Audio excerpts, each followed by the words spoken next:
Good afternoon, good evening. Welcome to round 7 of AF1, the penultimate round of the season.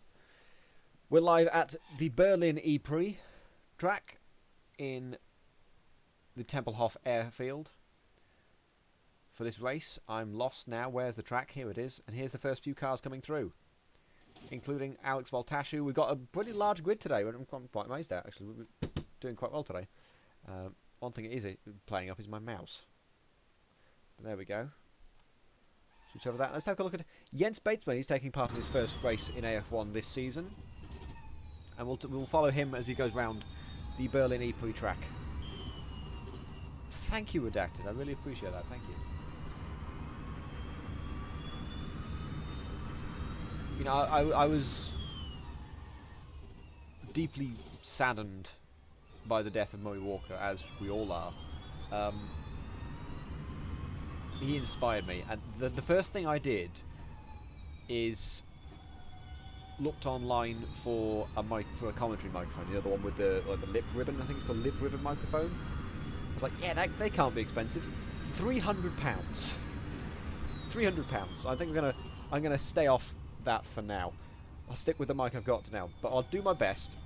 Murray Walker, I can try the Murray Walker impression, but you probably heard it like accidentally going through all the streams that I've done over the last 6 months or so. You know, sort of going off, things like that. I've done. I've said things like that before, completely involuntarily.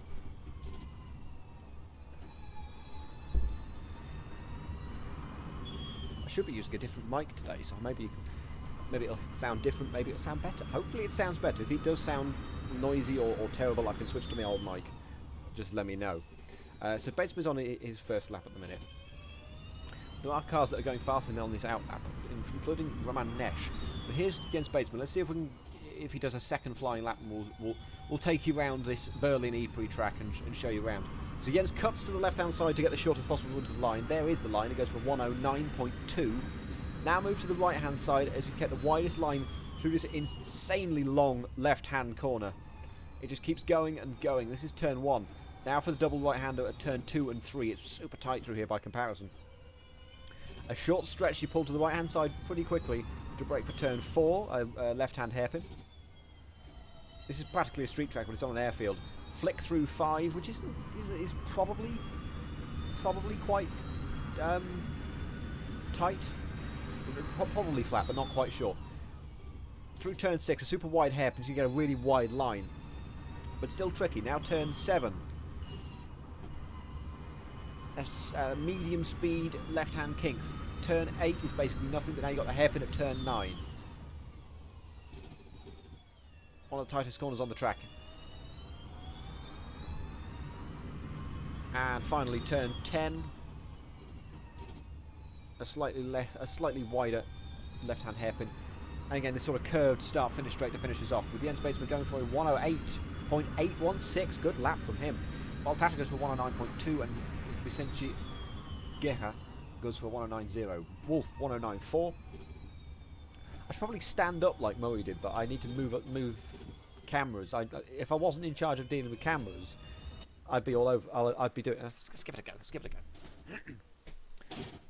I realise the problem now. I can't. The screens are too low, but let's see if I can move this one up at least. That's better. Tilt it back maybe a bit. There we go. I don't know how this is going to make things better, but we'll find out. I'm stood up. I'm excited. And I hope you're excited for this one. It's going to be great. We've got a championship fight going on between probably 2 drivers left. I'll show you who they... I'll take you through who they are in just a second once I get those results up, because I can't remember last week. The top of the top of the table at the minute is Andrea De Nooijer with 109 points and João Vicente Guerra with 86. Rubber 9's third on 84. However, there's more to this story because there's some drop races to come into play as well. Andrea De Nooijer is going to drop quite a few points, but it's not... I believe the score is something like 14 points after drop scores between De Nooijer and Guerra. So it is possible today, with a good result from De Nooijer and a bad one from Vicente Guerra, for De Nooijer to take the title at AF1 today in Berlin. But hopefully it'll go to a super exciting season finale next weekend at Göteborg. See Jens in the Apocalypse Now car. We haven't seen that in a few races. Roman Nesh with a lock-up through there. It's quite tricky, that turn one, as you've just seen from Roman Nesh, because it's a curved braking zone. You can straighten it, but you need to sort of trail brake it in to carry the speed through the corner a bit better. Let's see if I can get a track map up. That would be handy right about now, so I can see what's going on. See who's where. There we are. We're doing pretty good today. We've got 11 drivers on the field today, maybe even 12 if we get that going. As we did yesterday for AF4, we've also got a physical safety car for the first time ever. I say for the first time ever, it's the second time ever. We did AF4 yesterday. But this time we've actually got an actual safety car rather than just, you know, as he tilting the other monitor back, an actual safety car rather than just a Radical with a different livery on. And I'll show you that car now. This is the one I'm driving. This is our new safety car, the Audi R8 V10 Plus. You see the colours of all of our leagues there. AF Masters in the gold, red for AF1, green for AF2, blue for AF3, and purple for AF4. Sponsored by Zap-Hosing, of course, and a nice safety car sign on the back, just so you know who it is. With a lovely skin, I think. It's really nice. But that's not what you want to see. You want to see the I'm assuming you want to see the Formula E cars. That's what we want to see today. Because we've got a interesting fight on our hands. Really close to the top of the times. Top 6 all separated within 3/4 of a second. Batesma in the lead from Wolf, then Gerhardt, Boltashu, Rubber and De Neuer.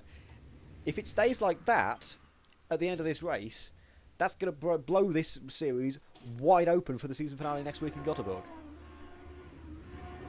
I can see why Murray Walker likes standing up to commentate. I can move my arms. It feels good. I like it. I can express myself more. It's a lot of fun. Wolf's had some trouble with Feimster who's coming out the pits. And that's slowed him right down. Let's switch over to who else coming across the line now? Contreras is coming towards the line at the minute. And we'll switch to him. Suriano's still having some issues, I think. He's disconnected again. I think he might have some internet issues today. I wonder if I plug in my graphics tablet, that might work and I can hold it up. I'm experimenting today. Properly experimenting. Yeah, this could work. Go out, unhook from under my phone, yeah.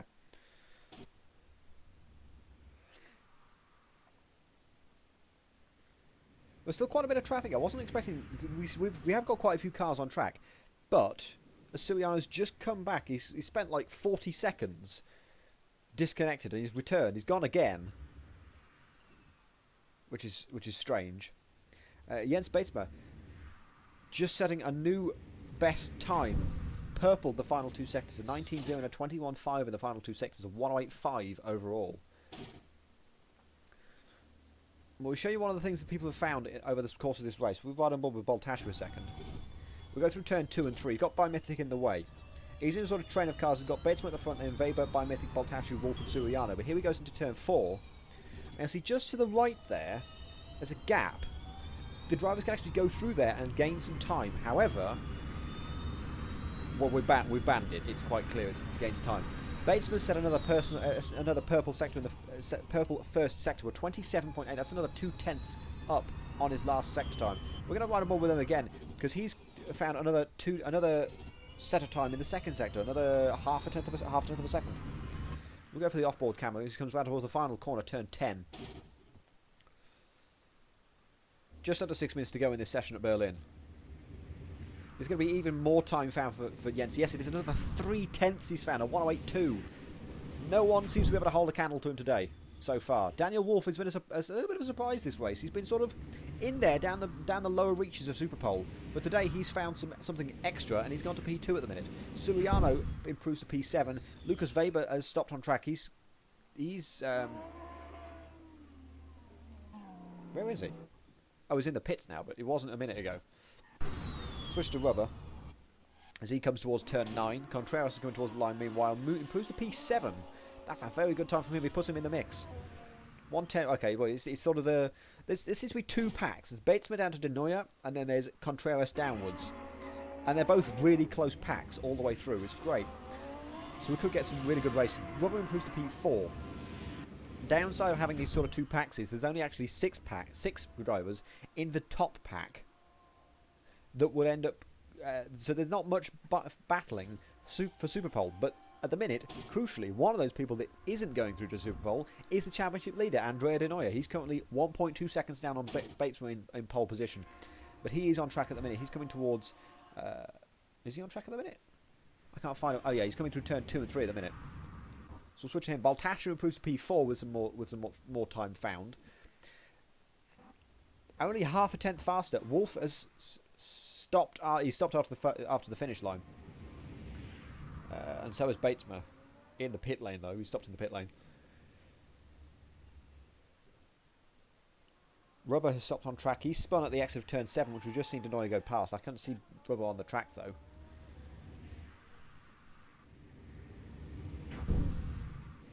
There's that sonic boom that everybody loves. That I love hearing. I love hearing that sonic boom on the trackside cameras.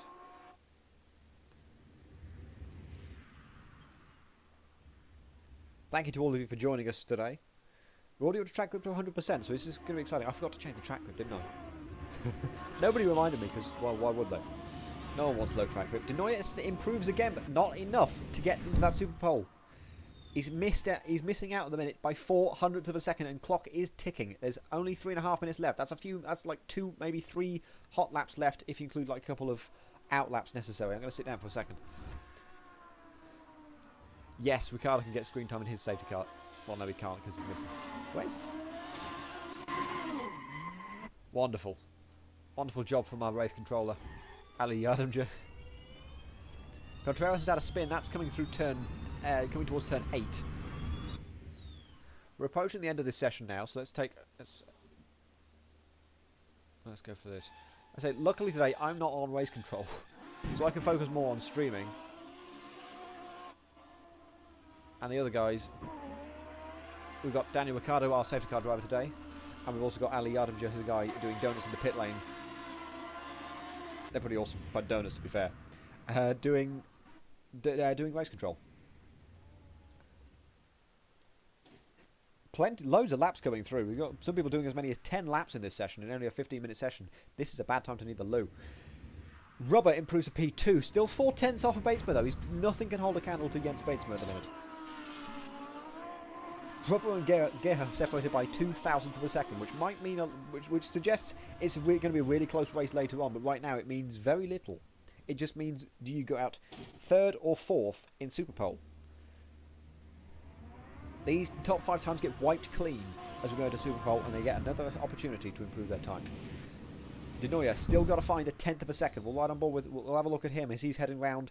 That's through turn 7 at the minute. He's lost 0.6 in the first sector. That's nowhere near the time he needs to find. Jens has found another 0.4, I believe it is, in the first sector. 0.3. He's lost 0.03 in the second sector, but this is still going to be a really fast time. No, he lost a second and a half in the final sector, so he's not going to improve this time. He's got 1, maybe even 2 more attempts at this race, at this qualifying, but no one's going to touch him at this point. Oh, De Noia locks up into turn 10. He found 0.2. He found more time in sector 2. He's still 0.2 down on Jens's best time in that sector, but still at 1:10.4, and he's got 2 attempts left. He's going to be close though. Right on board with De Noia as he heads through turn 1, the long left-hander, and brakes for the right, and maybe even a little touch. He couldn't go much wider coming towards the exit, coming towards the entry of turn 2. Pulls to the right-hand side for turn 4 now.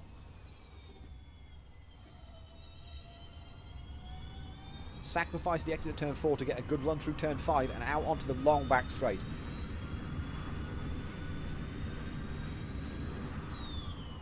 Through to turn 7 again. Hugging that wall on the right to try and get the widest possible line through turn 6. Now 7 and turn 8. This is looking good. He's only lost about 0.3 so far out of the first 2 sectors. 1 sector to go and now 1 corner to go. 20 seconds left in the session, which means he might get another shot if he messes up turn 10 like he did last lap. Doesn't seem to. Misses the apex a little bit on the inside, but not too bad. Out of the final corner. Is it going to be enough to put him into Super Pole? It is. P5 knocks Baltasar out. What's the gap though? 2/10, about 2/10. Let's see what Baltashi's response is. He's currently coming towards the final corner at the minute, but he's lost time in the first 2 seconds. He's already 6.5 tenths down. In fact, that might have been 7. That's even 7 tenths.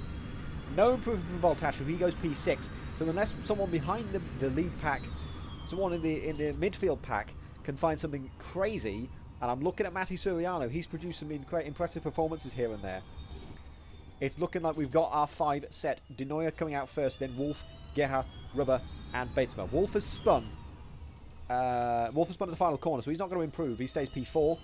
Whoa, we got Lucas Weber spinning and wiping out Baltashi. I don't know what happened there. I think he just clipped a wall or something. That might be something to look out for later on. De Nooijer is still trying to improve, but he's got traffic, and now he's spun behind Felipe Contreras. Let's have a look at Contreras meanwhile. He's the only person left, really, to set a time. He's found some time in the first sector. This is looking like it could be a good time. It could improve to P7 if he finishes this well. No improvement. 110.7. He lost a second in that final sector. So it is Batesma, Rubber, Geha, Wolf, and De Nooijer all going through to Super Pole for round 7 in Berlin. And I'm going to sit down for a few minutes just while I set up the session. Just waiting for things to finish off. Right. So in about 10 seconds the server will die and we'll be able to get going with the next part of the session. So, going through to Super Pole, I want to refresh, complete, okay, it's cool, so I can set up the grid. So here we go. So I need to be manual driver selection, Batesma, Rubber, Geha, Wolf, De Nooijer, me, and why not shoving and Ricardo and Yardimja just in case. I don't know why we'd need them, but we'll stick them in anyway.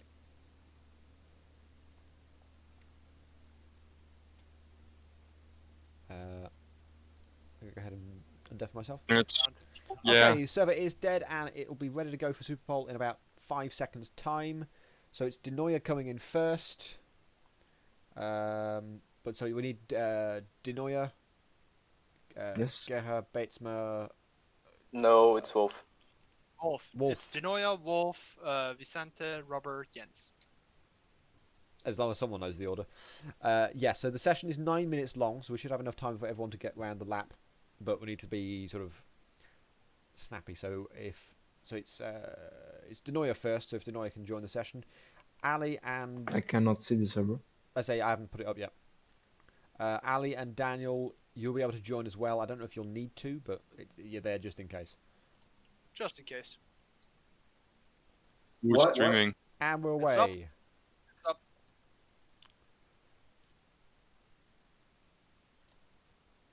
Wait, did I join with Audi?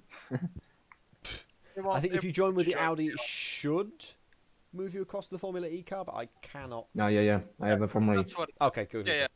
Whew, that's a relief. Awesome. Right, cheers. I'm going to go ahead and deafen myself again. Yeah. Here we go. So here comes the Super Pole session. So De Nooijer's going to go out first. We'll see him. We'll go for the driver's eye for a little bit as he goes to do his outlap. So in this session, the top 5 drivers, as I said from the previous sessions, we've got De Nooijer, Batesma, Gerhard, Wolf, and Rubber. Not in that order. All get a second opportunity to set a time, and this will decide the top 5. So you're guaranteed. So even if the lap goes horribly wrong, the worst you'll finish, the worst you'll start on the grid for the race is P5. So might as well give it everything you got, because you never know what you might gain. We'll go for live timing. De Nooijer going around turn 6 now. Yeah, I'll bring up the pedals. Why not? Yeah. Unless you guys want tips for the race. If I can find which one it is. There it is.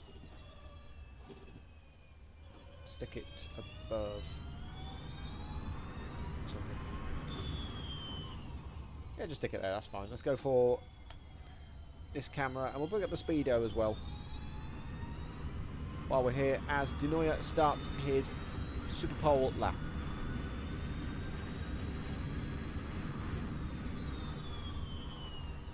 Coming through to turn 1 now. Goes pretty wide to start off with and pulls in tight for the second part. Now you want to pull to the right to get the... and sort of swing it in. Like almost... yeah, shove it in through turn 2 and 3. Up towards turn 4. Again, keeps it tight. Sacrifices the exit at turn 4, gets a good run out of turn 5. This is looking clean so far from Andrea. Down the back straight.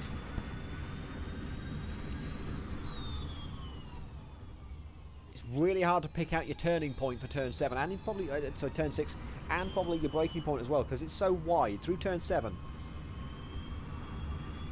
Trying to go too wide on the exit turn 7, it might ruin turn 8, but here we go through turn number 9.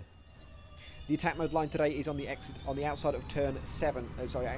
On the outside of turn 6. That long, the white hairpin with the 2 lines on the outside. It's the blue line that's got the attack mode. Round the final corner for De Nooijer. Hits the wall on the exit of turn 10, but hopefully that shouldn't detriment him too much. Comes across with a 109.1. That's a fairly decent time, but not the fastest we've seen today. We've seen times a second faster than that. Daniel Wolf up next to start his lap. Approaching 230 kilometers per hour, diving through to turn 1. Again, seem to get pushed a little bit of understeer through turn 1, but it's looking good to pull it in through towards turn 2. Goes too deep through turn 2 and has to sacrifice turn 3. Again, out towards turn 4. Goes really slow through that apex to try and get the widest possible line through turn 5, and in fact loses the back end a little bit. This is not going to be a good time, it looks, from Daniel Wolf. Although, in fact, he's faster by 1/10 of a second over Andrea De Nooijer after the first sector. Through to turn 6 now.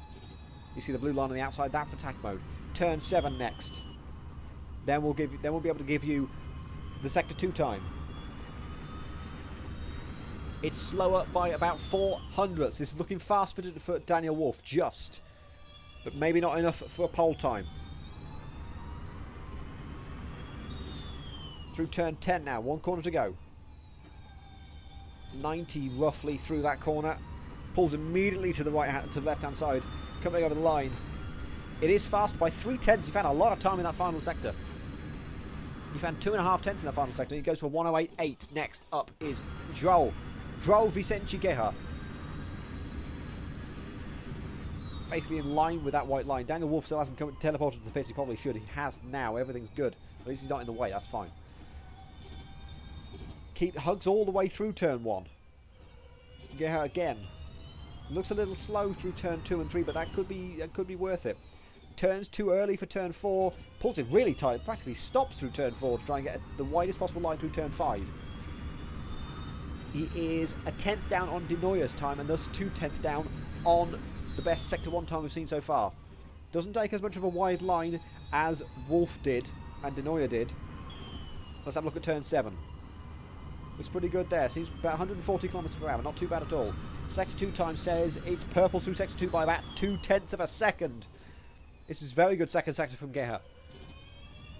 1 corner left to go. It seems like maybe sector 1 is a bit of a weak point for Guerra, but sector 2 definitely isn't. Definitely a strong point. Through the final corner, turn 10. I'm holding my pen and pointing. I like this a lot. Over the line for Guerra. Oh, 400ths of a second. Daniel Wolf still has pole position at the minute.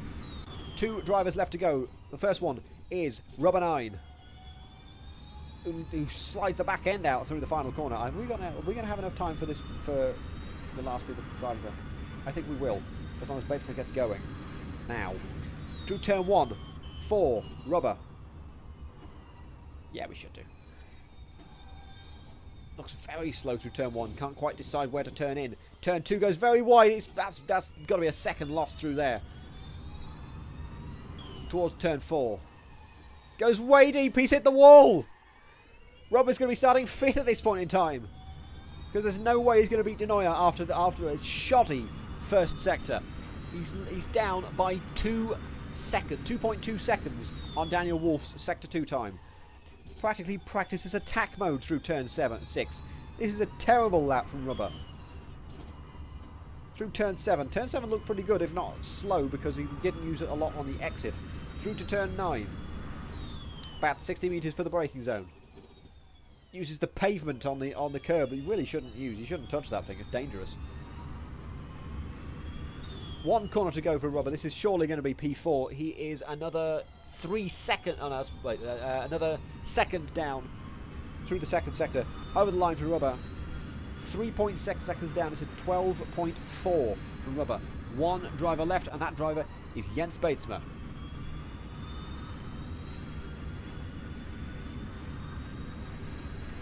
Base was looking super strong. Hits the wall a little bit, tags the wall a little bit coming into turn 1, but pulls it in tight early on. There's multiple different lines through turn 1, but tight seems to be the way forward, maybe. And don't sacrifice turn 2, otherwise you'll ruin turn 3. Go. You have to sacrifice turn 2 to get turn 3 right. Keep it tight. Good. Through turn 4. Again, doesn't touch the apex, doesn't sacrifice turn 4 as much as everybody else does, and clips the wall a little bit on the exit of turn 5, but is it fast? Kind of. It's slower by 0.03 after the first sector, I can tell you. 28.0. The fastest time we've seen is a 27.9 through turn 6. 120 through turn 7. I don't know if that's actually slower. I don't know what I'm seeing. 19.2 through the second sector. It's the 10th down on the purple time through there, but still 10th up on Daniel Wolf on pole. Through to the final corner for Jens Batesma.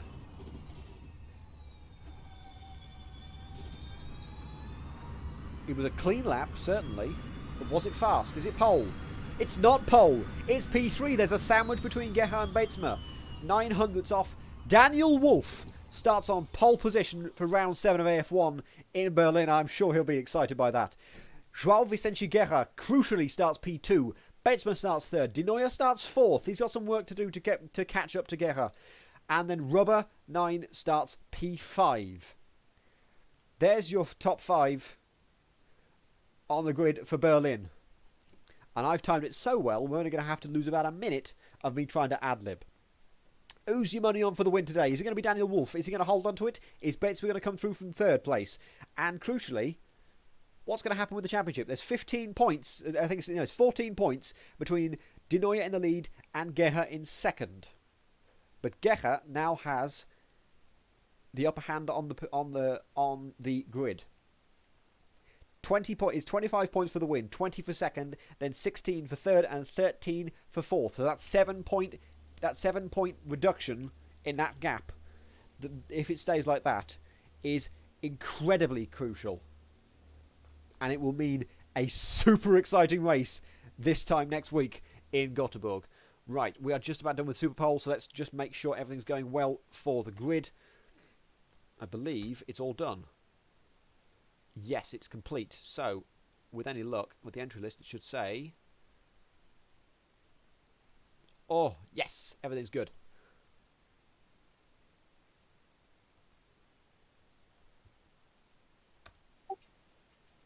What did they say? What's the wait? What are you saying? That the fastest time from qualifying, regardless of what session, would count? No. Yeah, that's what we agreed in the beginning of the. Why? Hasn't What's been the the point case of for the last Super 6 Bowl? weeks. Why would you ever have Super Bowl in that case? Daniel happened in Wolf is on Kailami and pole. Spa. Jens starts 3rd. Yeah. That's how it's been for the last 6 weeks. Yeah, it works. I see. Yeah. Right, everything is looking really good. We haven't lost to lose a lot of time between Super Bowl and the race. So I can now say there's 5 minutes to the start of the race. The server is up. 5 minutes to the start, yes? 5 minutes to the start of the race.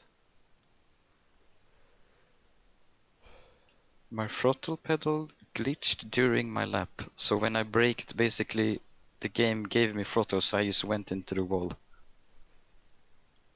Yeah, I saw you Slower than me, Louis. F. Master Blunt. You should have done a kickflip on the curbs, I tell you. I mean, to be fair, once you've gone into the wall at turn 4, you're pretty much going to be 5th, so you might as well just, I don't know, piss about on the lap, but at least finish the lap, you know? Anyway, 4:20 to the start. I'm going to deafen myself again. Cheers, guys. Have a good race. 4:20, nice. He is indeed correct. 4 minutes and 20 seconds away from... Well, it's now 4 minutes, but we are approaching the start of this race.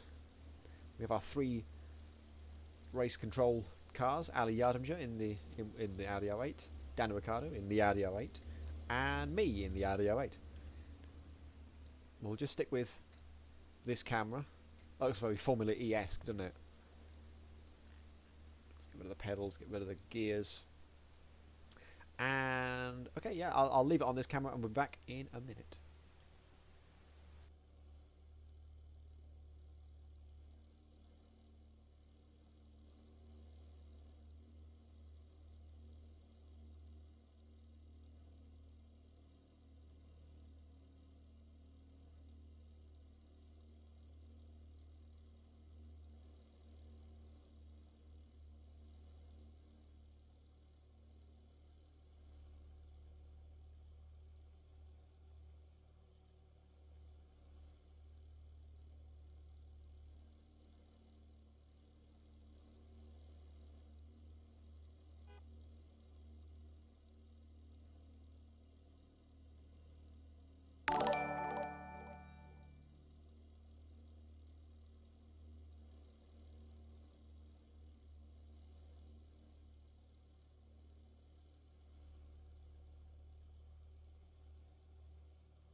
Okay, I'm back. Hello. We are about 90 seconds away from the start of this AF1 race. So let's take you through the grid. Hopefully they're all here. It's a bit wonky, but we'll take you through the grid as best we can with everyone that's here. Daniel Wolf starts on pole position in the Wolf Team racing car. Alongside him is João Vicente Guerra in a car that still hasn't got its skin properly working, but he is in the Alpha Wolf Team racing. Jens Baseman's alongside in No Team. Andrea De Neuer is alongside him. Then we got Rubber 9, Alex Baltashu. I'm pretty sure it's supposed to be Matti Suriano, who's just disconnected. Then Felipe Contreras, Lucas Weber, by Mythic, Romanesh, and Jake Feimster at the back. What's through here? And with the last couple of seconds, we'll just show that guy's face if you weren't here at the start of the stream. That's just chaotic. Now, I'm pretty sure by the vote saying VSC first 10 minutes, everybody will lose because there's no such thing as a VSC anymore. But we are, with Matti Suriano desperately trying to get in, we are about 25 seconds away from the start of AF1. I will try and my best. Well, let's go for, I don't have to worry about anyone crashing, so I can just go ahead and go for a long camera. And we go to the lights here in AF1. Here in Berlin.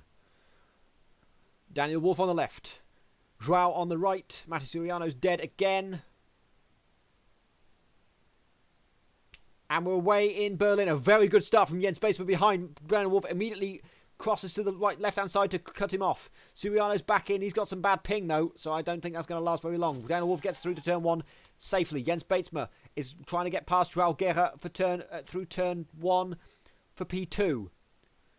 Guerra's held on to P2 for now. Everybody gets away cleanly, pretty much. So we're away. Guerra already down the inside of Daniel Wolf with a very dangerous move down the inside into turn 4. Jens basically goes to the outside of turn 5. Daniel Wolf's already spun off. That's the end of Daniel Wolf's race. He's going to try and spin very carefully. He's got some cars coming through, so he's going to be at the back of the grid. Towards the front of this, Jens Baseman already trying to catch up and pass João Vicente Guerra, but he needs to clear off now, does Guerra, if he wants any chance of getting the championship. He's not going to get enough for points haul to try and get anywhere near having a chance in Gothenburg if he doesn't win this race, and De Neuer stays third. All the field pretty close together at the minute. We'll switch to Roman Nesh, who's currently trying to get past Jake Feimster as P9, but we'll switch to the front of the grid, because that's where all the battles are. Wait, what was that move? That was a line trying to go through turn 9 there, and Daniel Wolf is already trying to get past. Last the first chance for Daniel Wolf. He's clearly fast enough to get pole position, so he can go a lot faster than that. But that was a dumb and dangerous move from Vicente Guerra, and that's not going to help. He needs to get clearing off, because there could be penalties coming his way on Monday afternoon. Be sure to join us for that. That's 2 p.m. De Nooijer still trying to get past Jens Beidsma, but Rubber 9 is right behind this, ready to pounce as well. We'll ride on board with Rubber 9 as he tries to get anywhere near anybody. This is good. The more battling that goes on for P2, 3 and 4, the more Vicente Guerra gets to clear off. And now, it might sound like through this race that it's going to sound like I'm a real fanboy for Vicente Guerra. All I want is a championship fight. I think that was De Nooijer trying to go to attack mode. It's not activated until lap 3, but I don't think we're going to count it anyway, because who cares at this point. So De Nooijer already loses out on P3. Rubber takes P3 from him. I've seen a lot of drivers trying to use that sort of inside, there's like a white pavement sort of thing on the inside of the curb. There's like a sausage, but more severe. If you touch that, it's going to really slow you down, but people can't stop trying it because they think it's going to make them faster. It doesn't.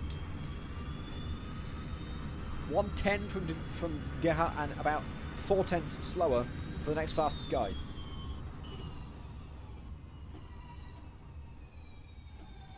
It's a decent start for João Vicente Guerra, and a pretty close battle all the way through the field. De Nooijer looked like he'd had a good move on Rubber, but Rubber, I think, clipped the wall on the inside of turn 3, so he's going to move to the outside and block De Nooijer's position. So this is an interesting form of defence. Meanwhile, let's switch back to behind this field. Feimster versus Biomythic. Oh, I just see wipe the nose of Biomythic. Does Feimster coming through turn 2 and 3. Clearly, Feimster went down the inside into turn 2. De Nooijer's caught up to Rubber. So it looked like De Nooijer really closed in on Rubber. It wasn't enough. Betsman's already clearing off from this battle for P3. Rubber and De Nooijer. Rubber is really slowing down De Nooijer now. That's not going to be... That's good for Guerra, because at this point this is going to be like a really interesting title fight. All I want is a super exciting title fight that goes as long as possible. Rubber locks up into turn 9. De Nooijer goes down the inside and takes P3 from him. First and fourth would mean 25 compared to 11 points, which would mean that points gap is wiped out. Rubber is really looking for a move. He's going to try down the inside into turn 1. We'll go for the off-board camera for this one. But De Nooijer's going to sweep around the outside and maintain that position for now. I wouldn't normally do this, but I'm going to switch back to the battle.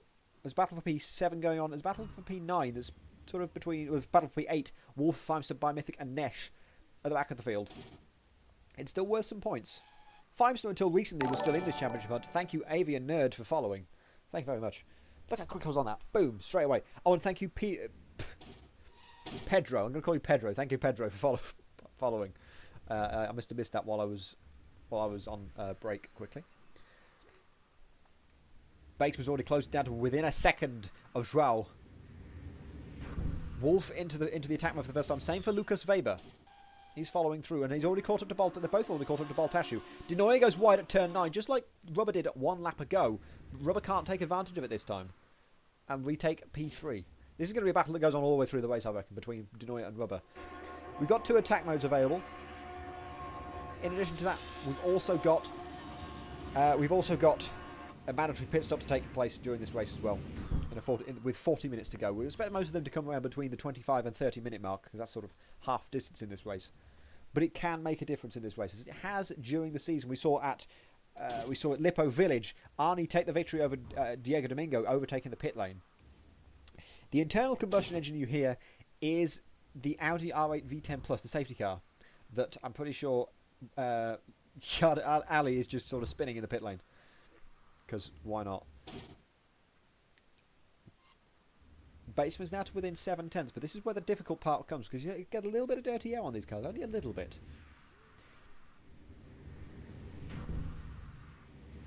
But it needs to start gaining more and more. Attack mode could be crucial. It could be something. It could be a good idea at this point. But maybe you don't want to do it too early. There's a bit of strategy involved. It's almost like an undercut into pit lane, but it's slightly less pronounced, the advantage you can gain. But again, we've seen the perfect example of a great race in AF1 this season. Round 3 at Lippo Village. It is a great. You can download this. This is a VRC Formula Lithium. Go and check them out. This is an awesome mod. So are many of the other things that VRC have to offer.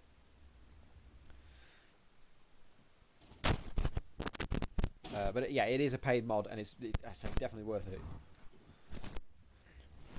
Baseman switching to the onboard camera, very close already to Vicente Guerra, down within half a second. Not enough to make a dive bomb move, except for maybe turn 6. I don't know, we've not seen it yet. Baseman taking a lot more curb than Guerra is. Wolf, Voltash, Weber all taking attack mode now.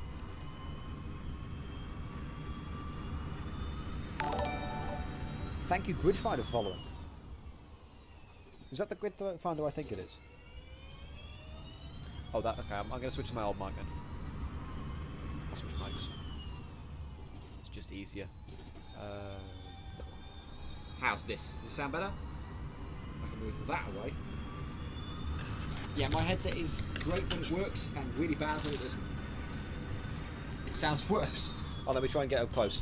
How about now? It's much closer now. Better?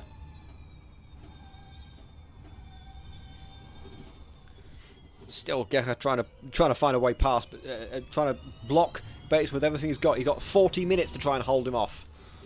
I prefer having the headset because I now have to unscrew this, I suppose. Can I unscrew this? I'll just take it. Oh. Just have to hold it like a. Yeah, I mentioned that at the top of the stream. I looked for one, and they're like 300 quid, the cheapest one I could find. Guerra made a mistake at turn 7. He's got Batesman down the inside, but it's not. He's going to hold on to it. If that was Guerra, I missed it while dealing with the mics. But if Guerra was taking Tacmo doing that, he's nailed it perfectly. Batesman's going to try down the inside of Guerra, and he's going to try and turn him round.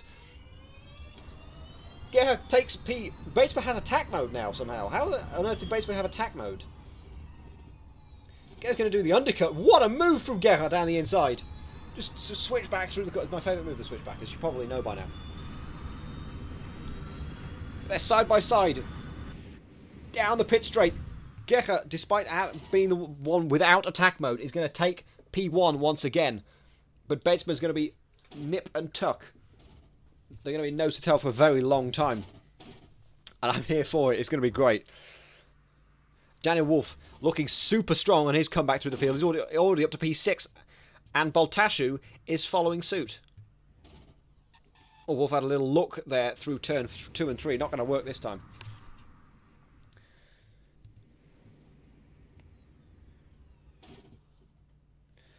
Hold on a second.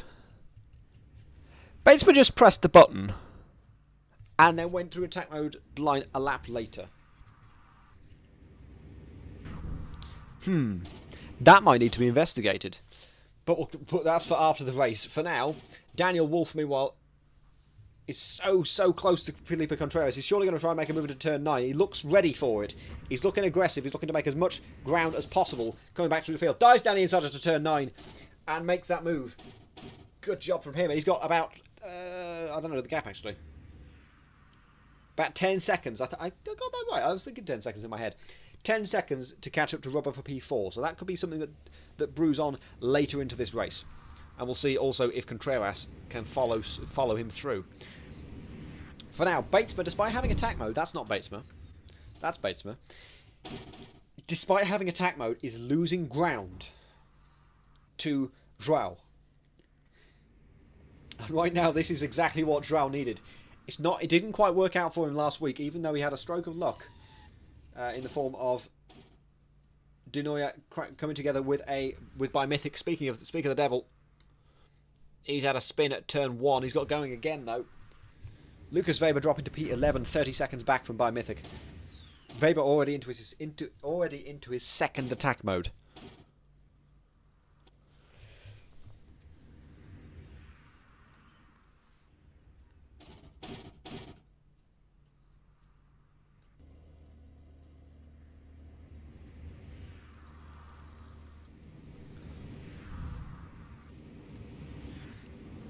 Half a second faster was based on that lap, but it's still not going to be enough at this point in time to catch and pass Joao Vicente Guerra. Behind this, Denoya has gone through attack mode and so has Rubber, so they're both on attack mode at the same time, and Rubber is looking quite intently to try and get past Denoya. The sooner the better, I think. The sooner the better. I'm finding myself hunching over now. I could stand up quite well. This is realising how bad my posture is. Jesus. If I had the screens like at eye level to where I'm standing, it'd be fine. I feel short standing up now.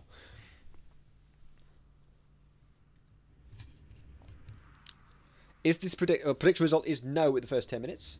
I'm quite surprised with that, actually, even though we have like only 11 drivers, and that would mean taking out a quarter of the field, but still. 260 bits go to Bright Marksman, Charles Bertrand.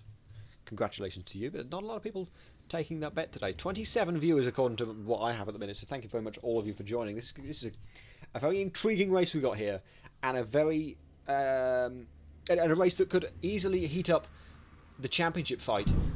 Assuming Joao can hold off Jens for the next 30 minutes. This is very similar to the race we saw a few weeks ago in Lippo Village, round 3. Arnie versus Diego Domingo. I'm going to mention that a lot because it is honestly a stunning race and it did very well. Almost turned on its head in the final corner with Domingo down the inside. You've probably seen the clip of me screaming because it was, yeah, it was one of those moments where screaming is necessary. Down the back straight.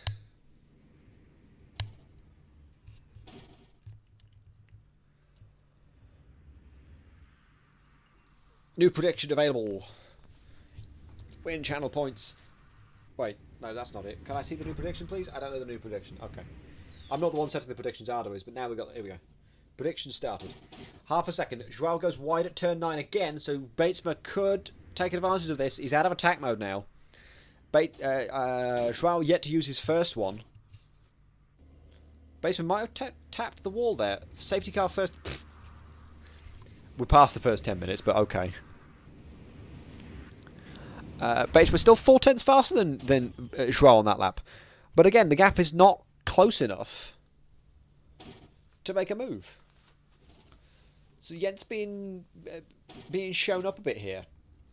Jens, of course, one of the 4 drivers that took the win in the Arcus Daytona 12 Hours for the Australian Racing Series team, ARS, hosted by Takuma.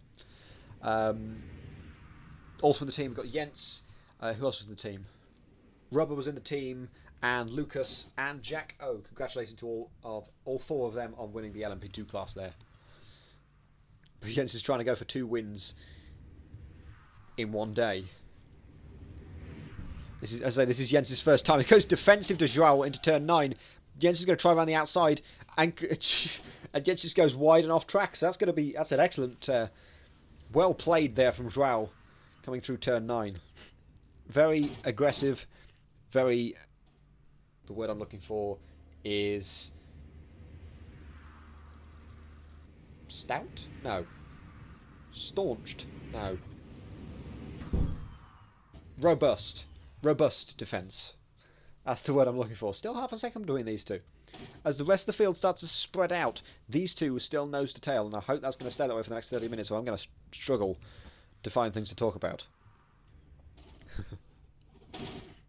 Still, Joao, Contreras and Feimster yet to use their first attack modes.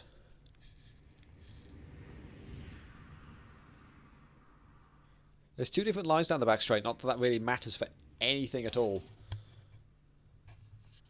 But I'm surprised it's taken this long for Joao to decide to take his first attack mode. Rubber's out of spin. Only a small one, I think. It looks to have gotten going pretty quickly again. That's at turn 6 he's done that.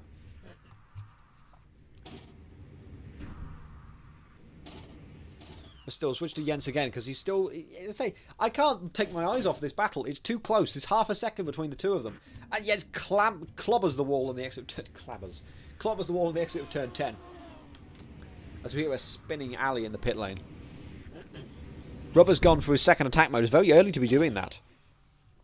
He's going to use that to try and catch back up to Andrea Denoy. He lost 14.7. Matti Soriano returns after 15 minutes of internet issues to return in P7. I'm amazed he's rejoined and not hit anybody, but wow. Maybe it's Baltashu. Vicente Guerra has gotten wide at the exit of turn 5. Batesma is going to be down the outside. They're going to be side by side towards the hairpin at turn 6. Joao goes straight down the inside. It's going to be a switchback from Jens. It's too easy to do that switchback. And Jens takes the lead. Joao is not going to go up on this. He's trying to have a look at a move down the side of turn 7. He's going to try and maybe dive through turn 9. You know Joao's going to try it again. He's close enough to try it. He is close enough to try it. Down inside, a proper clabber of the... I've done it again. Clabber of the wall. And Guerra has just given up his title fight through a silly move on Batesma. Guerra is going to drop to 3rd. He might even drop to 4th because Rubber's going to be coming around the corner soon. Batesma takes the lead.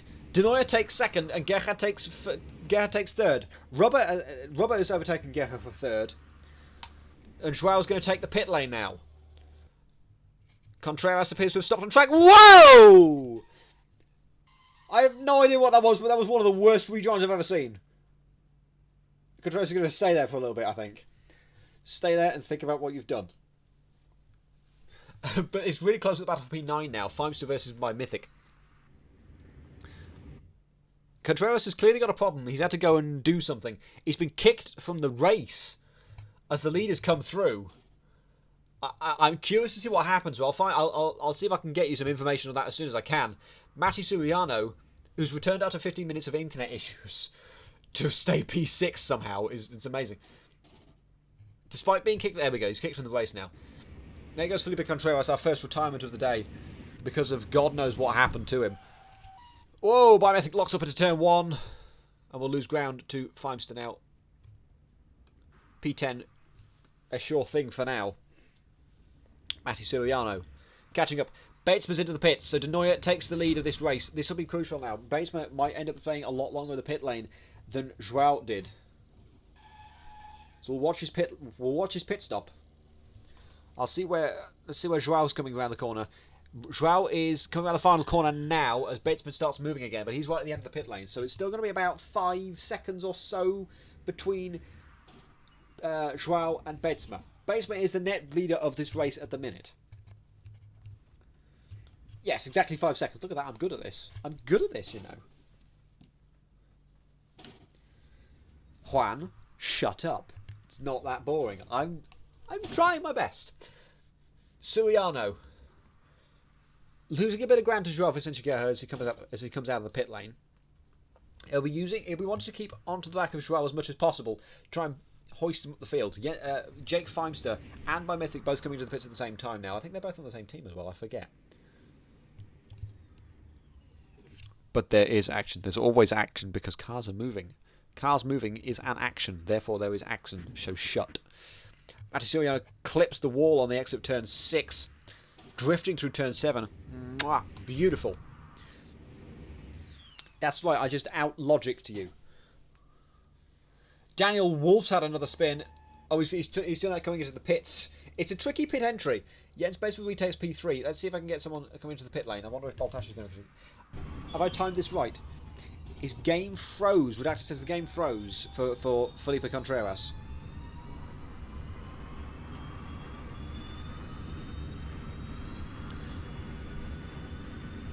Well, there's not 4 cars involved, though, right?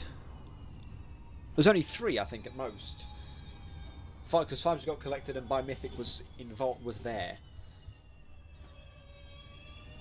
But I'm not convinced the safety car was necessary, but we can discuss that on Monday if that means we can bring out the safety car more often and spice this race up.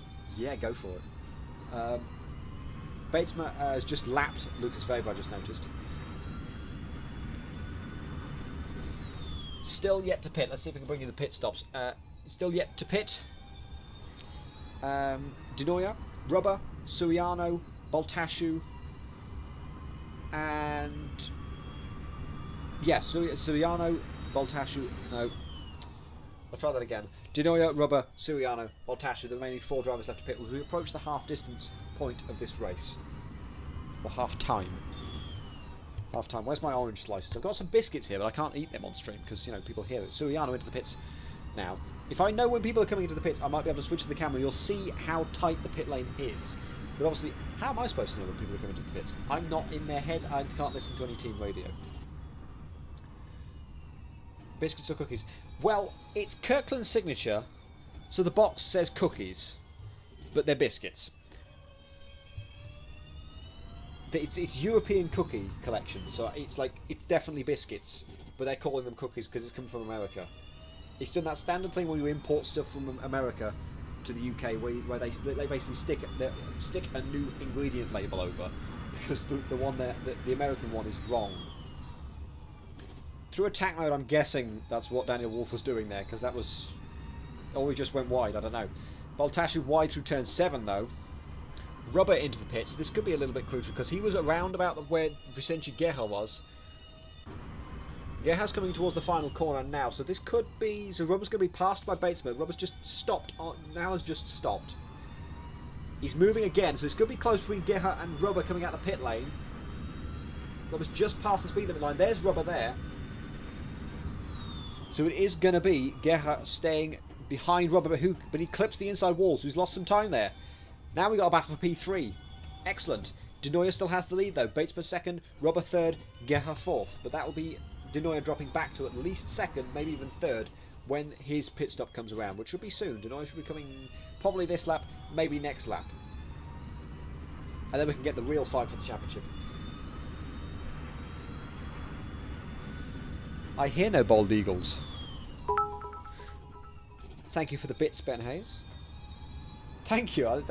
That does mean a lot, but nothing can hold. No one can hold a candle to Murray Walker ever. Denoyer into the pits now. Suriano did DNF briefly, but that was internet issues again. Joao looking very aggressive, looking very racy again, closing right up to the back of Rubber in the braking zone. Denoyer might be passed by Batesman. I'm like 100% certain. I'm like 90% certain. There's another tap from Rubber. It's going to be side by side between the leaders, Batesman and Denoyer, coming out of the pit lane. They're side by side right now. Batesman's got the outside, so he's going to have the inside for turn 2. Down the inside, squeezes him to the wall. There's also a lap car in the form of Feimster in the way. Is he going to get involved in this? Denoyer caught by Feimster? No. All good. Feimster's going to get out of the way of this. There's a nice onboard camera from Feimster as Denoyer and Batesman go past the two leaders. But Batesman maintains the lead in this race, but only just. Denoyer nailed that overcut to perfection, pretty much. He's now closing to within a point in time where he could take the lead of this race and maybe so far as to say the championship. Denoyer didn't get pole. He might have the fastest lap, I don't know. But if he gets the win today, that's 25 points on the board. Vicente Guerra gets 25, 20, 16, 13. So that is 12 points. 14 plus 12 is 26, which means it's like, okay, we'll be done. We'll crown a champion after qualifying. Quite possibly. So this could be crucial. If Denoyer gets a point for fastest lap, it's all and wins this race, and Guerra stays fourth, it's all over, and we crown a champion today. And next week's going to be utter chaos because it doesn't mean anything. Alex Baltashu has spun from 6th place. That's on the exit of turn 9. He's got going again now. Guerra, however, is within a second of Rubber, so this championship fight is not quite over, but it's sort of... Denoyer's got the biggest chance here. Redacted says, Josh Brooks, Murray Walker, Martin Brundle, best commentary of all time. You are too kind. I don't deserve this at all. I don't deserve this at all. Did I say Martin Brundle? Oh, Martin Brundle. I've dropped my pen. I can't move people about without the pen. Yeah, still looking very racy, desperately trying to get towards Rubber. Baltashu, the last driver to pit, is now in the pits. Denoyer still within a second of Batesman. Guerra still within a second of Rubber. We've got two fairly crucial championship battles being decided right now in the last 20 minutes of this race. The penultimate round of AF1 here at Berlin. I didn't want to switch to Matti Suriano, but sure, let's have a look at Matti Suriano. He's doing pretty well at the minute. Daniel Wolf on his recovery's made it to P5. He's about 4 seconds behind. He's a little bit faster than this group P3 and P4, so he might come into play later on, and it could be the death blow for Guerra if Wolf does pass him. Bear in mind, Wolf did get pole position. All the drivers have done a lot of practice for this race. More so than usual, I think, just because it's a more interesting track. Oh, Guerra has a little moment. Still tries to save it. Excellent saving. Excellent save through turns 4 and 5. But it will mean he drops back quite a lot. Denoyer, half a second behind Jens Batesma. We'll switch to this now because this is the main battle. But I'll reiterate, if De Nooijer overtakes Batesma and takes the fastest lap of this race, and I'll say right now, yes, he has got the fastest lap at the minute. No, Batesma does, sorry. Wait. Yeah, Batesma's got a 1:10.1, De Nooijer's got a 1:10.3. De Nooijer needs to find a couple of tenths if he wants to get that pole position, if he wants to get that extra point for the fastest lap. If he does that and overtakes Batesma and Gerha stays in 4th place, it's all over. De Nooijer takes home the title today. I'm like 80% sure of that, but my maths could be wrong because of drop races and what have you. And breathe. And we go again. Gerha's definitely looking fast. He's already caught up to within a second of Rubber once again after that save that he had to perform at turns 4 and 5. Mythic and Weber are switching positions at the minute. Weber has caught up well, considering he was 30 seconds off the back of the field after the first couple of laps because of an incident he got involved with in the first couple of laps. I think he clipped the barrier on the exit of turn 5 and got sent flipping about and had to return to the pit lane for damage. De Nooijer's made a small mistake, I think, because he's dropped back to 2.3 seconds, and Gerha has made a mistake as well, because it's now 2.3 there. It's like a mirror image between... not a mirror image. Yeah, it is a mirror image between the two of them.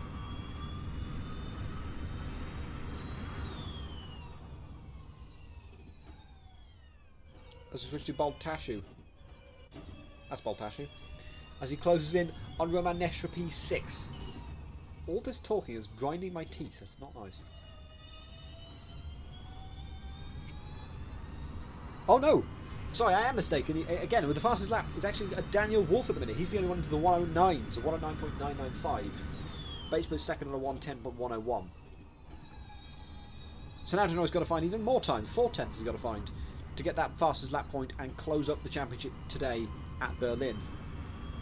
But if it stays like this, it will go down to Gothenburg. Baltash is very close to Romanesh. They're two teammates at Penaldo Racing. We've kind of ignored the team's championship battle because it's confusing me. Batesman's into his attack mode for the final time, and as a result that closes the gap to De Nooijer to within a second once again. So this is going to be close between the two of them, and we'll switch to that. They're weaving down the front straight. Is it Baltash who's trying to find a way past?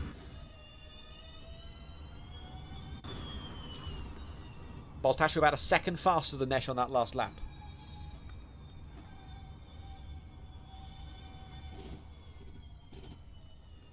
Who do you want to see? Do you want to see this one, or do you want to see Batesman De Nooijer? To answer BritBits question, what are they doing during pits during this race? The recharge is automatic, we don't have to worry about any of that. The tyres they do have to change round, otherwise what's the point? You're just stopping in the box and going again. Not really a pit stop nor a drive-through penalty.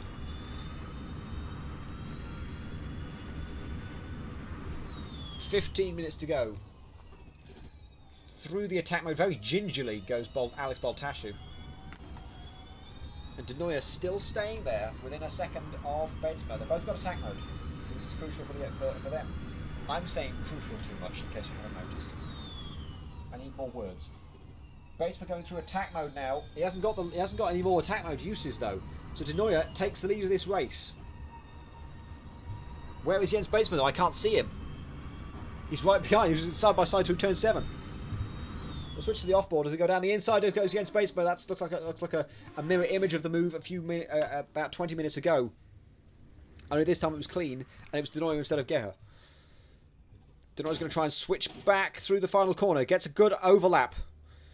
Batesma immediately moves to the left-hand side to defend.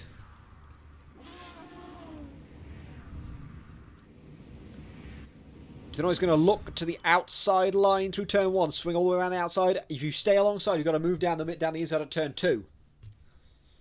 He's still almost there, but not quite enough. He's going to try and switch back, maybe? Through turn 3? No, Batesman's going to stay ahead for now. That's not even the camera I want to see. It is the camera I want to see. It looks like the back straight, not turn 4. I'm glad this battle's heated up again. It gives me something to talk about in the remaining 15 minutes of this race. The tyre wears... Yeah, I think the tyres go off after about 20 minutes in these cars, with this mod. De Nooijer taking loads of curb on the inside. 4,000 channel points says, will Jens win this race? No. I mean, Jens was looking imperious on 1 lap pace, but clearly this is a different kettle of fish now as we come to the latter stages of this race. You've got to manage the tyres, you've got to make sure... Well, energy management isn't really an issue. like it was in Spa. We don't talk about Spa beyond that though. Gerhard's close to briefly to within a second of Rubber, so that could be heating up again as well. But closer than this, half a second slower was Denoyer than Batesman on that lap. But we switched back to the battle between the two Pinaldo. Oh no, Baltasci was Pinaldo. He's now Prema. He's right behind Roman Nesh. This is a little bit crucial for the team's championship as well, because Robert is third and Baltasci is 7th. He's still trying down the inside. They're still almost overlapping, not quite though. And the other team in this championship fight is FDN Racing, which is Andrea De Neuer and Jake Feimster. Feimster's 8th, De Neuer's 2nd, so there's still similar points there. De Neuer's got 2nd, so that's 20 points. Tap on the wall for Baltasci. And Feimster 8th gives him, I think it's 8 points for that. 25, 20, 16, 13, 11, 10, 9, 8, yes. So that's 28 points for them. Compare that with Rubber, who's going to get 16 points, plus Baltasci, who's going to get 9. That's 25 points. So that's 3 points in favour of FDN Racing, who are currently at the top by a very small margin. And again, there's also drop races to consider, so it's still very close between those two. I haven't even considered drop races in the Teams Championship. This whole championship fight now is hinging on whether De Neuer can pass Batesma and or can Gerhard pass Rubber. If it's 1st and 3rd, the points deficit still grows, but not by as much. Nesh goes way deep into turn 6. And Baltasci takes that P6. So now that overlap of the championship fight in the Teams Championship is now only 2 points in favour of FDN Racing. That's Andrea De Neuer and Jake Feimster in those cars. You see the WAV Racing, it's listed here, but they're the default skins that come with the cars.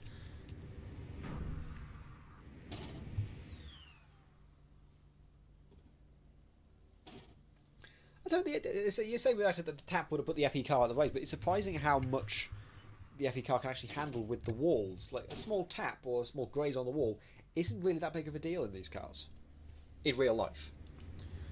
Anything more than that, though, you are right. They would easily crash. They would easily just disintegrate.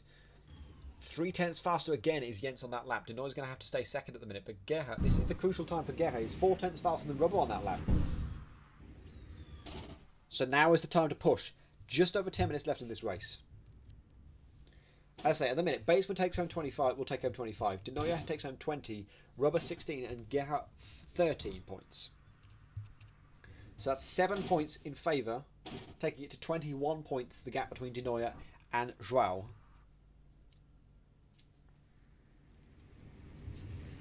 Which isn't enough to end the championship hunt, but it would basically be the end because we haven't had more than 12 or 13 people join since the start of this, since round 2. So you already guaranteed 2 points, or even 3 points. Imagine having a championship decided by how many people turn up next week. It's sort of been decided. Have you ever had a championship decided midweek, based on how many people check in for it?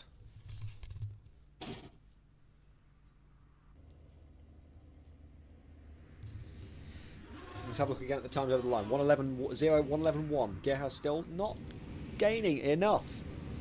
Come on, I want a championship hunt next week.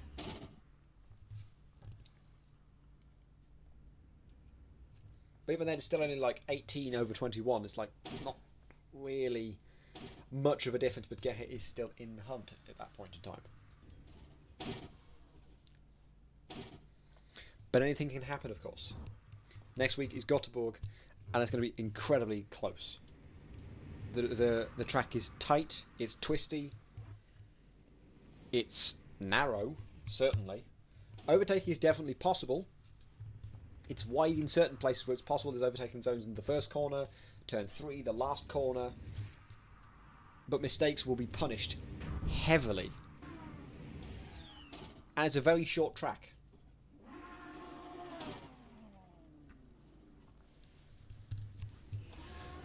By Mythic has caught right up to Jake Feimster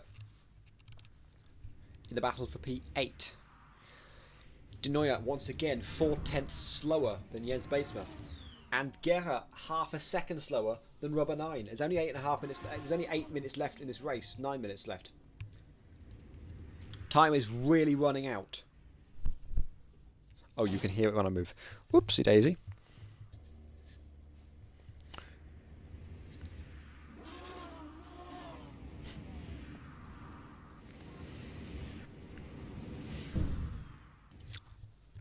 Either of these drivers, De Neuer or Gerhard, can end this fight. Well, De Neuer can end this battle today, and it probably would have ended today if Batesma had not turned up. But it's great to see Batesma here, reigning champion, of course, of AF1. Won the championship last season. A couple of rounds early at Suzuka. I'm going to sit down for the last 8 minutes because my legs ache. I don't know how. Maybe that's why Murray lived so long, because he just stood. He stood up for so long.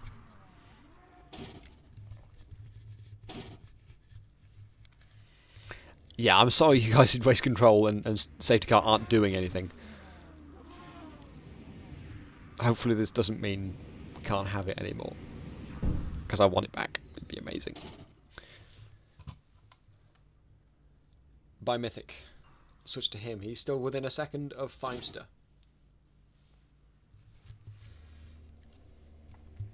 I'm still waiting for that moment in the race that's going to make me raise my voice all of a sudden.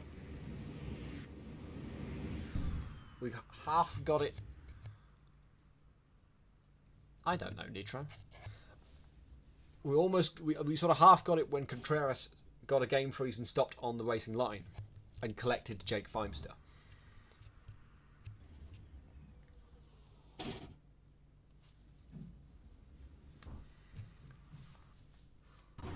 Let's ride on board. Jake Feimster being hunted down by Mythic, Colombian driver. He's having a look down. It's so easy to say, there's all this space here, you can just drive down the inside. I think we will need the safety car a couple of times for the unannounced car.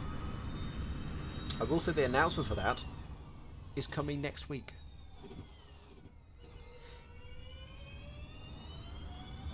Because of course the AF1 ends next week, the season finale at Göteborg, and once that's done, we're going to announce season 6 of AF1. I'm really excited to show you what we've got.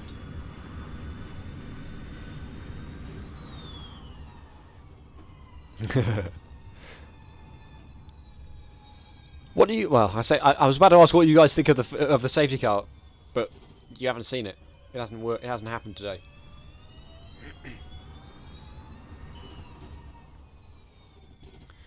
I've seen a lot of calls for Indy Oval. Don't you dare say Indy Oval. But I think the Formula Lithium isn't a particularly unpopular car. I don't know. I'm not entirely sure why it's had these issues. Because the racing has been good in places. Lippo Village, Codegua, Berlin today has had some good racing as well. And Vallelunga was pretty good last week as well. So it's a little bit of a mystery to me as to why it's not picked up.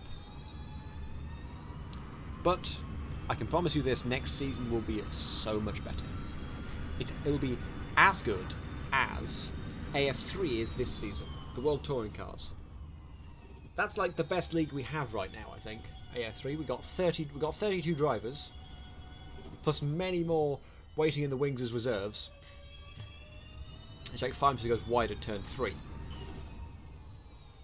All willing to take on some incredible tracks. We got Shanghai Tianma on Friday. That's going to be amazing.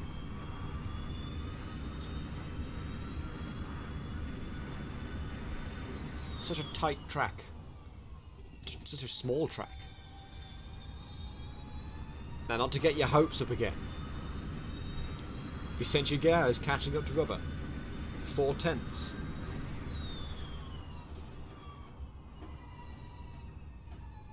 And I'm going to call it now. I reckon Jens is going to try and do some sort of sportsman-like move, or I say sportsman-like, a move that kills the...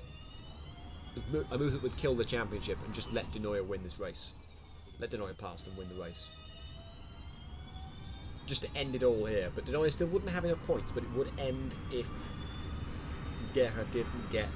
Well, no, it would be over, because unless we get 16 people turn up.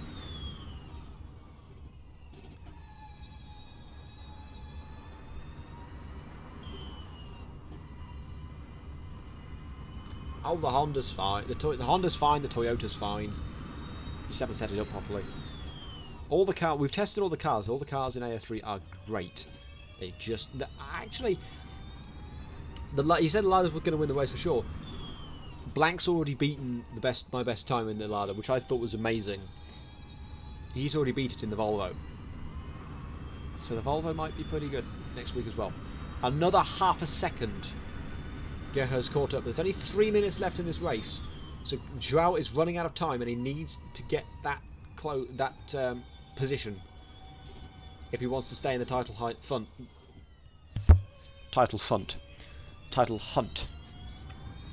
How many times have I said title hunt? The Lada is not too fast. What rock are you living under, Matthias? 0.8 of a second. Joao is, you can tell he's feeling a little bit desperate. He's trying to push pretty hard into a lot of the corners.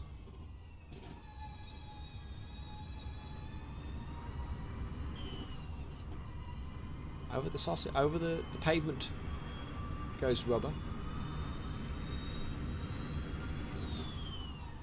Ooh, Joao saw an opportunity and suddenly taps the back of him. I don't know how much time he could have gained from that lockup. Any other driver would have made that, would have lost it altogether. Rubber has lost it all now.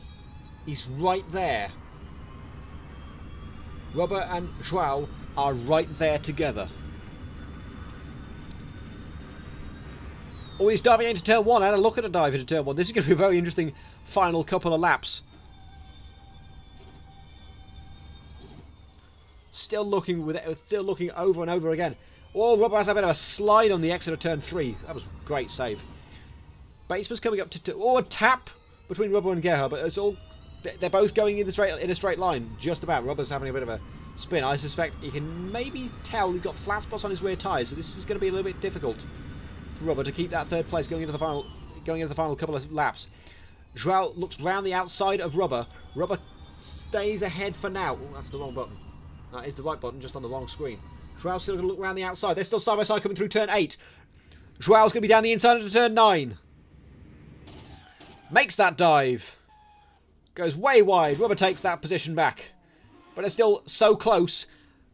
Bates just crossed the line, so this will be... So this is... They're just about to start the second to last lap of these two. Rubber and Joao. And they're nose to tail. Nothing to separate them. After 45 minutes of close, hard racing. This is what it comes down to. Maybe we need to get the safety car out for like the... Round the outside goes Joao. Joao spins! That's it! It's over! Surely! There's Daniel Wolf! If Daniel Wolf passes Joao, it's over. The championship's over. Daniel's done it.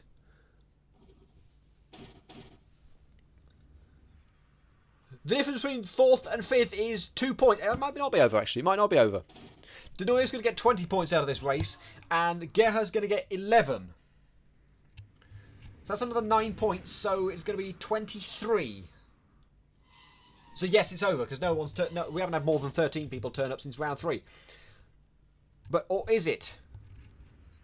Because Gerhard is still within a second of Daniel Wolf. Daniel Wolf's had an amazing recovery, and this just tops it off.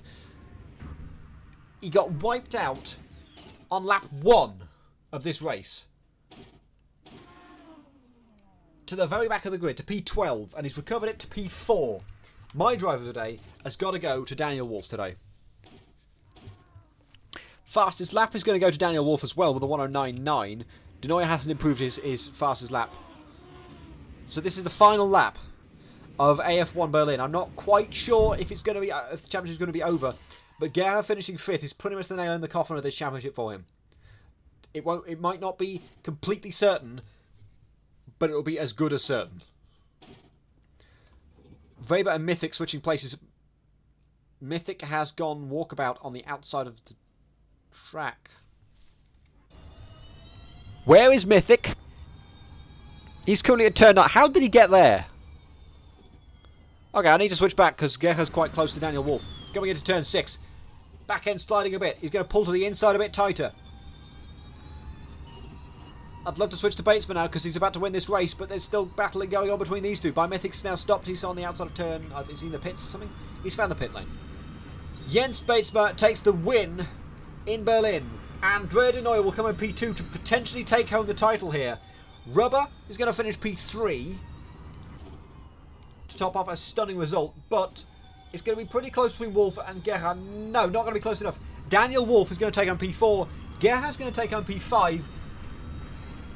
And it's almost certain at this point, as good as certain, that Andrea De Neuer is your AF1 Season 5 champion. Baltash is going to finish 50 seconds behind this. He's only just coming through turn 6. Oh, my throat is gone, but we've done 38 laps of this race. Great. It's been a great race. It's been crucial for the championship. There's still penalties. There could still be penalties to come, but there's about a 50-second gap between Gerha and Baltashu, so I doubt that's going to have any effect.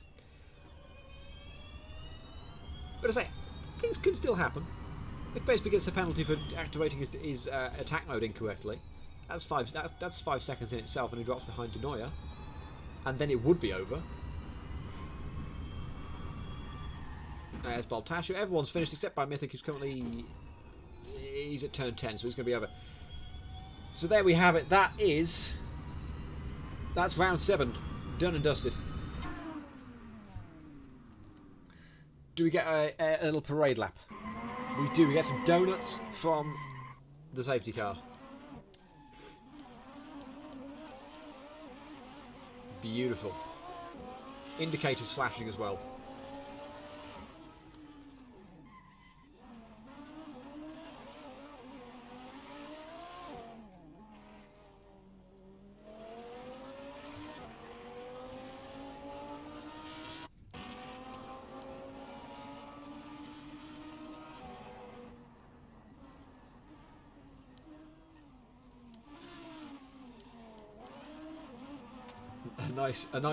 A very fitting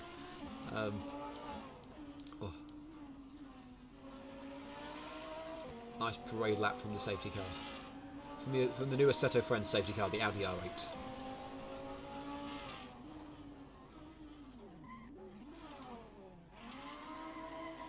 I'll remind you, he's doing this on a keyboard and a mouse, driving this car.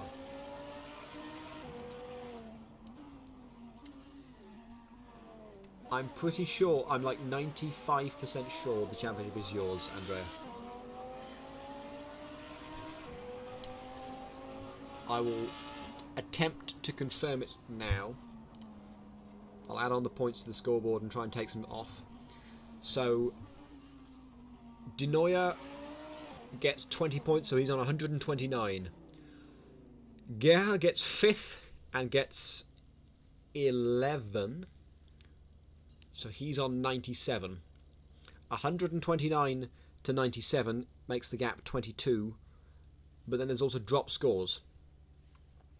It'll be 1 drop score, so it'll be 9th, so 7 points plus 8, so it's 18 points, I think, De Neuer will be dropping, which makes that 111? 101? No. Yeah, 111. Yeah. I think the second I became a commentator, the second I lost my ability to do maths. It's just every time you see a commentator go into the finale of a race, they go, my maths might be wrong, I'm not good at maths. It's happening for me. It's a curse. Gerha is on 97 points, minus a DSQ and a 7th place, so that's 9 points. So Gerha's down to 89, I think. Yeah, 89.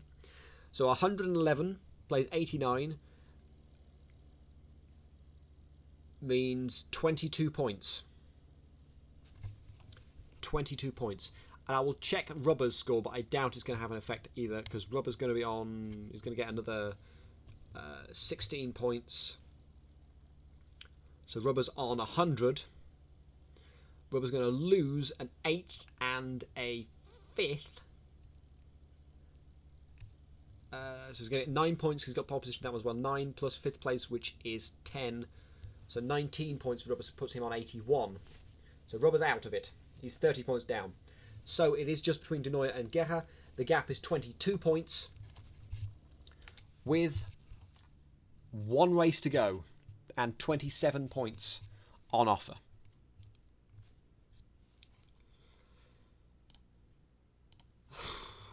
I'm exhausted. Let's see if we can bring him for an interview after this race. Daniel Wolf wants an interview, but we'll bring him in a minute. Let's start off by doing this, and we'll bring in... Let's see if we can bring in... Have we got... Oh, hey, hello, Ali. Just, is it done? Well, the stream's not done, but we're otherwise done, yeah. Well, yes, of course. Why? Did you have... Wolf was asking for an interview. Yeah.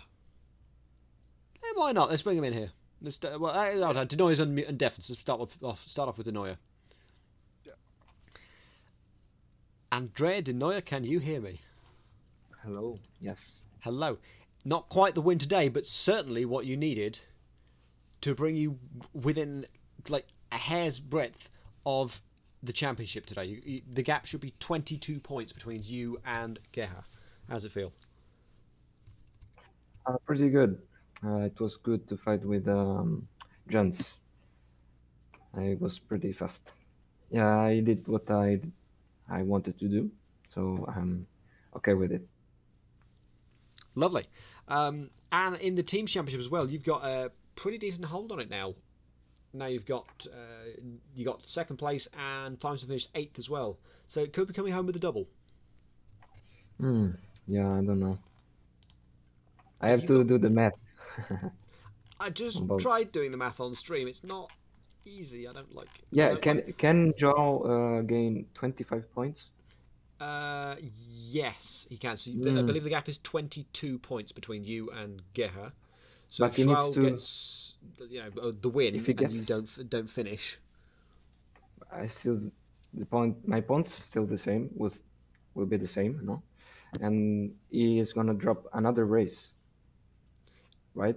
you drop 18 points and Joao drops Yeah. 9. What I mean is, if he wins, he's gonna drop another race, so he doesn't gain 25 points.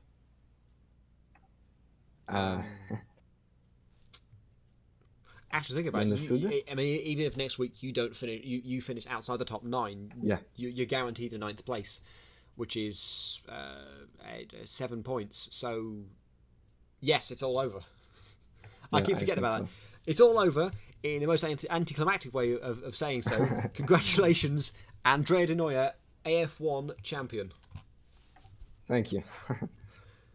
I'm not good at maths. Yay! Are you still going to come back next week and have some fun at Gothenburg? I don't know. It's Gothenburg. You gotta come, man. You gotta get through the street. It's tight ass turns. You'll get What's the the royalty track? Gothenburg. So it's quite tight. It's tight, twisty. It's very short and quite narrow. Proper Formula E style. Yeah, proper. Did you just try and mock me in a British accent? Proper. Yeah. Proper British accent. Proper British accent, eh? I'll probably join without practicing a lot. Oh, that'd be fun to see. That'd be fun to see. Yeah, especially there at that track. That'll be fun. Lovely. Thank you very much, Andrea. Congratulations again on the championship. And hopefully we'll see you next week. All right. See ya. Truly jubilant scenes. Let's bring in Daniel Wolf, driver of the day. Hello, Daniel. Can you hear me? Hello. Congratulations on 4th place today. You really had to. Yeah, 4th place today. You really had to fight for that one. You got pole. Were you expecting a pole position? Yeah. No, I was not actually. In fact, I was really surprised that that happened. It was my first pole position actually in F1. And And talk me. Oh, sorry, go on. Go on. uh, what do you want me to talk about? What happened during I was the about to incident? ask during lap 1. What happened on lap 1? So at the start, I started pulling away from everybody after the lights went out, and I was wondering like how did that happen? Because usually I'm bad at starts, and I realized I was in qualifying mode, and I forgot to change it to race mode. And I went to go change it after turn 2, and I tapped the wall while trying to change it, and that slowed me down. And then Joel went beside me, and I wasn't expecting him to like be there, and I went wide, tapped the wall, and then through turn 3 went wide, collided with I think it was I don't know who it was. Let me try I and bring a collided, replay up. Let me try and bring a replay up. See on stream. but yeah, we collided, and then I spun, and every single car went by me, and I Yeah. was in last place. Yeah, Last your to last to first chat, your last to first attempt Yeah. was very impressive. Talk me through that. Um, I never really experienced that before. It was definitely the first time that I'd gone through something like that. I used push to pass like I think on lap 4 or 5, early on in the race, to try to get by people. Some people were really nice and let me go in front of them. They just went wide through the corner, and then some people it was really tough to try to get around them. And I was catching up to Rubber and Juo towards the end of the race, but my pace kind of went down a little bit, and I just wasn't able to catch up with both of them. But they both collided on second to last lap, and I was able to pass for fourth at that point. So we've got the replay of your start here, so we can look through it now. If I switch back to the right thing,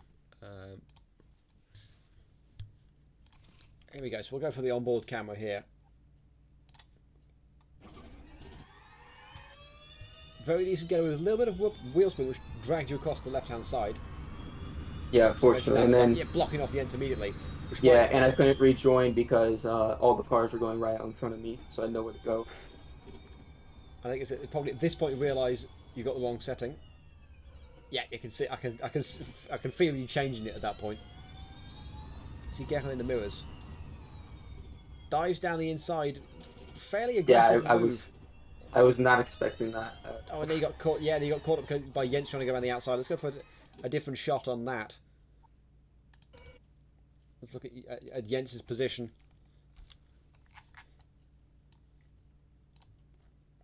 Let's see here. He goes around the outside. There's not really it's a bit tricky because you are alongside. But of course, you got clipped. You clipped the inside of the corner. Yeah, our cars went clipped together, and then it just spun me around. And then I just had to watch all the cars go by. There's really nowhere to go. Yeah, but I tell you, you pulled back through that field beautifully. It was great to watch. Are you going to come back next week for Gothenburg? Oh yeah, of course. Absolutely, awesome to see. Right, we'll send you back now. Thank you very much, Daniel, and we'll see you next week. Thank you. And finally, let's bring in the championship runner-up. Hello, Joao. Can you hear me? Do you want to make sure you're not on push to talk? He's going to try it again. And he's gone. I think he's going to try it again. This has happened before. Yep. Oh. So we'll give him a couple of minutes. Come on. I believe in you. I'll just reverse back to try and see, to try and get his start going.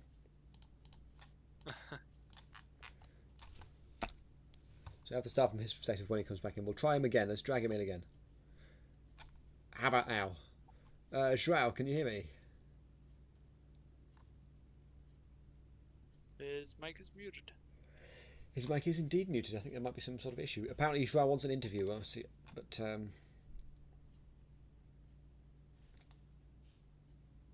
voice detection mode. Okay, now. There we go. We can hear you. Hello, Joao. Thanks, God. I think I never saw more difficult interview than mine, but okay. So But I mean, Kimi Raikkonen. Asking the wrong question. first I was of having a all, shit. I You're mean, definitely better than him. I want to.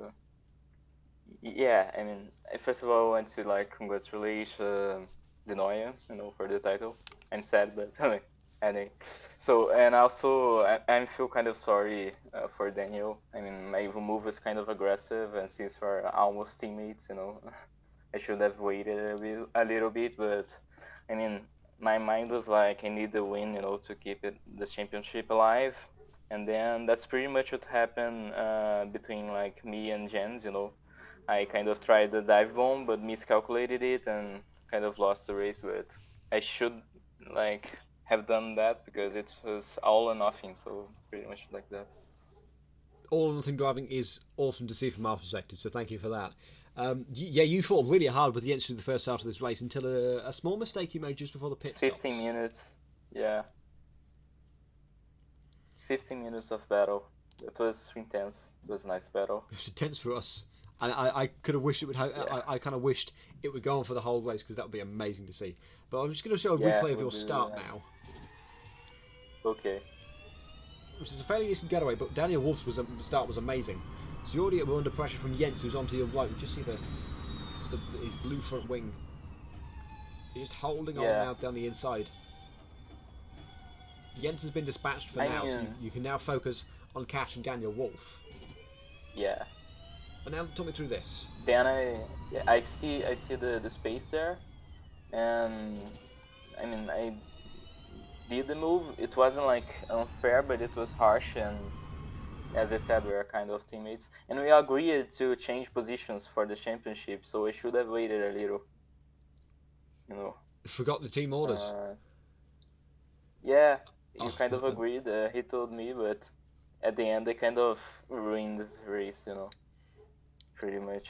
Well, I think when you're in that all or nothing situation, and you've got Jens right behind who you know is fast, it's easy to lose sight of any patience. It's completely understandable. We all do it. But in any case, you drove very well today. To take but P5 definitely does not reflect the performance you gave today. Yeah, kind of lately, late on the race actually, I kind of discovered a way to go faster, but then my tires were already gone, and I was battling with rubber, and I just spun at the end. Anyway, it wasn't like a really nice race after the 15 minutes, but it's still fun.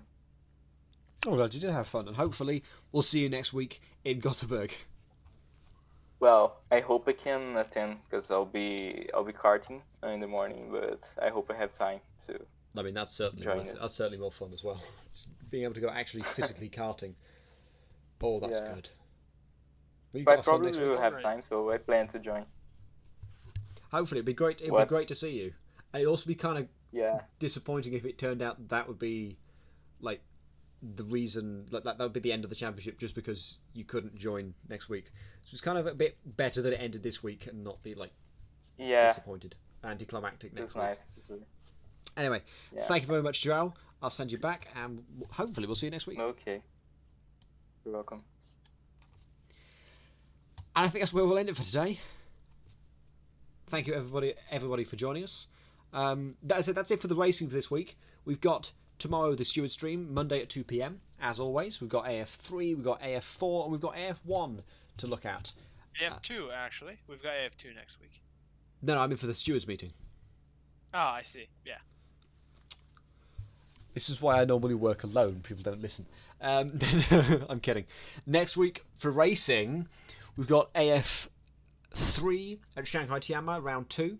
We've also got AF2 that returns to Bahrain. I'll be on race control for that one, and I really want to do the safety car now because now it's here. But oh well. We have that's Bahrain. That's Saturday. Sorry, I should say Friday. The AF3 at Shanghai Tianma that starts at 6:15 PM GMT. 6:00. Let's say 6, but like we don't normally start for practice.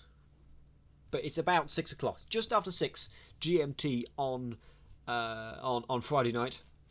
Saturday, AF2 returns for round 4 at Bahrain. Coverage for that starts Saturday at 7:30 p.m. GMT. Sunday, we have the first round of AF Masters, which I'll be lingering at the back of the grid for.